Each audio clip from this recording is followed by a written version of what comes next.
Chers frères et sœurs, Assalamu alaikum wa rahmatullah wa barakatuh. Notre espace de réflexion de ce jour a pour thème l'homme musulman face à la femme musulmane aujourd'hui. L'homme a toujours bénéficié d'un statut privilégié dans la société au point d'en avoir usé pour reléguer la femme au second rang. Nombre de proverbes et citations entérinent cette situation du fait derrière un grand homme, il y a une grande femme. La virilité est associée à l'homme.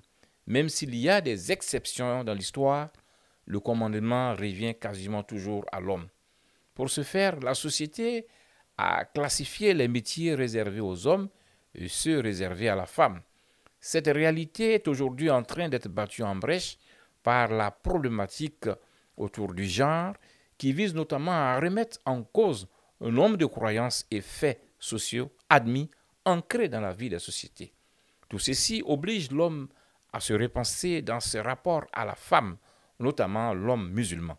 Au fond, il faut le reconnaître, nombre de normes sociétales séculaires ne reposaient nullement sur des principes de l'islam. Par exemple, pourquoi a-t-on privé les femmes d'instruction alors que notre mère Aïcha radiallahu anha, l'épouse du prophète sallallahu alayhi wa sallam, était une savante émérite de l'islam qui a rapporté plus de 3000 hadiths et grâce à qui nombre de tafsirs du noble Coran ont été rédigés, alors qu'on sait que c'est le savoir qui libère de toute servitude et permet de penser sa situation et participer pleinement à la vie de la société. Pourquoi dans certaines sociétés musulmanes, jusqu'à une date récente, on interdisait à la femme de conduire une voiture alors que du temps du prophète sallam, nombre de femmes montaient seules à chameau.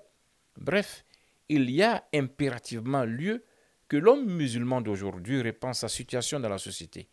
Il est question de faire de la femme un partenaire indispensable, à part entière, dans la marche de la famille, de la communauté et de la société tout entière. Comme Allah lui fait injonction au verset 19 de la sourate 4, les femmes, je cite, et comportez-vous convenablement envers elles. Si vous avez de l'aversion envers elles, durant la vie commune, il se peut que vous ayez de l'aversion pour une chose où Allah a déposé un grand bien. Fin de citation. À ce propos, le prophète Mohammed a enjoint ses compagnons en ces termes, et je cite, « Le meilleur parmi vous est celui qui est bon à l'égard de sa femme, et je suis mieux que vous envers mes femmes. Seul l'homme noble de nature honore et traite bien les femmes, et seul l'infâme les dédaigne. » Fin de citation. Ce changement de mentalité est une nécessité qui va s'imposer avec le temps. C'est pourquoi dans l'éducation des jeunes garçons, il est important que les parents traitent les enfants au pied d'égalité dans l'accomplissement de certaines tâches supposées réservées à la femme, comme faire le ménage, la lessive, la cuisine, etc.